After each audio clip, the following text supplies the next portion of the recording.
Hello everyone, स्वागत है आपका रेप्लिका वर्ल्ड में। आज हम डिस्कस करेंगे CUET PG का सिलेबस। तो चलिए शुरू करते हैं। तो अगर हम CUET की बात करें तो CUET PG के सिलेबस में हमें पता है कि जो CUET PG का एग्ज़ाम होगा उसमें 2 सेक्शंस होंगे। एक होगा आपका सेक्शन ए और एक होगा आपका सेक्शन बी।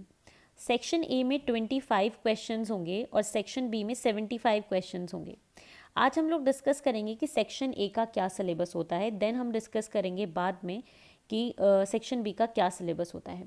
देखिए, सेक्शन ए जो होगा वो सभी एस्पिरेंट्स के लिए कॉमन रहेगा, चाहे वो किसी भी सब्जेक्ट से PG करना चाहते हो, किसी भी सब्जेक्ट को उन्होंने चूज़ किया हो एग्ज़ाम फॉर्म भरते हुए।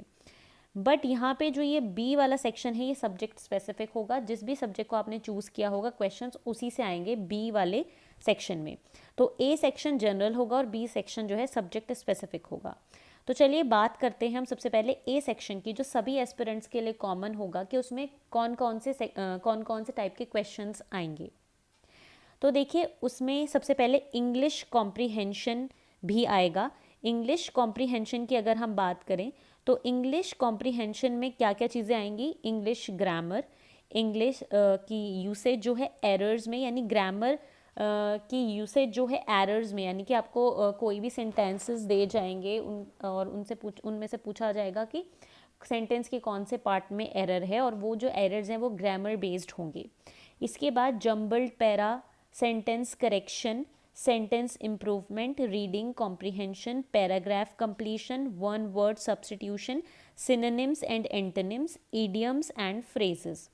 तो ये सारी चीज़ें इंग्लिश में पूछी जाएंगी, मतलब इसके बेसिस पे जो है क्वेश्चंस आएंगे इंग्लिश सेक्शन में। अब बात करते हैं हम हिंदी की। तो हिंदी में क्या क्या चीज़ें आएंगी? हिंदी व्याकरण, अशुद्ध प्रयोग, परिच्छेद का उचित क्रम, वाक्य शुद्धि, वाक्य परिष्कार, पाठ बोधन, वाक्य की पूर्णता, अनेक शब्द के लिए एक शब्द, समानार्थी एवं विलोम, मुहावरे एवं कहावतें। ठीक है, तो ये हिंदी में क्वेश्चंस आएंगे, तो इस वाले पोर्शन में से आ सकते हैं, इससे बाहर नहीं आएंगे। इसके बाद जनरल नॉलेज और अवेयरनेस के भी क्वेश्चन आएंगे, तो वो किससे आ सकते हैं? Literature, history, Indian constitution, personalities, मतलब जो इंपॉर्टेंट पर्सनैलिटीज़ हैं, sports, national and international economy, economics, science, politics, trade awareness, geography and culture.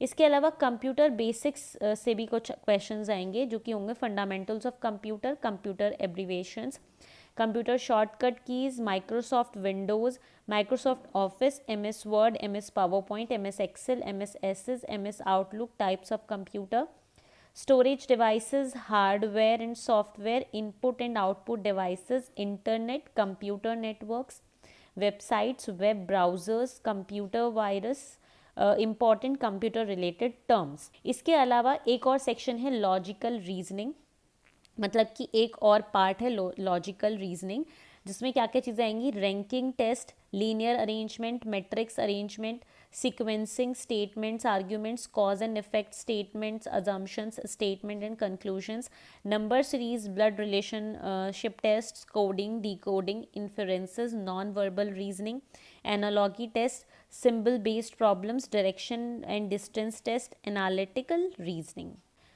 तो अब ये जो चीज़ें मैंने आपके साथ शेयर की कि logical reasoning, computer basics, general knowledge, Hindi और इंग्लिश, तो बात ये है कि किस तरीके से क्वेश्चंस आएंगे। तो 25 क्वेश्चन टोटल आने इन सभी चीज़ों में से। तो अब आप समझ लीजिए 25 क्वेश्चन में से किस तरीके का रेशो रहेगा। 3-4 क्वेश्चन हर एक सेक्शन से आपको देखने को मिल जाएंगे। ठीक है, और एक बात और मैं आपको बता देती हूँ कि ये जो पूरा पेपर है इसमें जो एक क्वेश्चन है वो 4 मार्क्स का होता है। तो मतलब कि सेक्शन ए और सेक्शन बी में जितने भी क्वेश्चन हैं हर एक क्वेश्चन 4 मार्क का है, और अगर आप एक क्वेश्चन गलत करते हैं तो -1 हो जाता है, यानी इसमें नेगेटिव मार्किंग भी है। तो आपको सोच समझ के करना है। ठीक है, तो ये जो सिलेबस था ये था हमारा सेक्शन ए का। अगले वीडियो में हम बात करेंगे कि सेक्शन बी का क्या सिलेबस होता है। तो आज के लिए सिर्फ इतना ही। मैं उम्मीद करती हूँ वीडियो आपके लिए हेल्पफुल रहेगी। हेल्पफुल है तो लाइक ज़रूर करें, शेयर करें और एप्लीकेबल को सब्सक्राइब करें।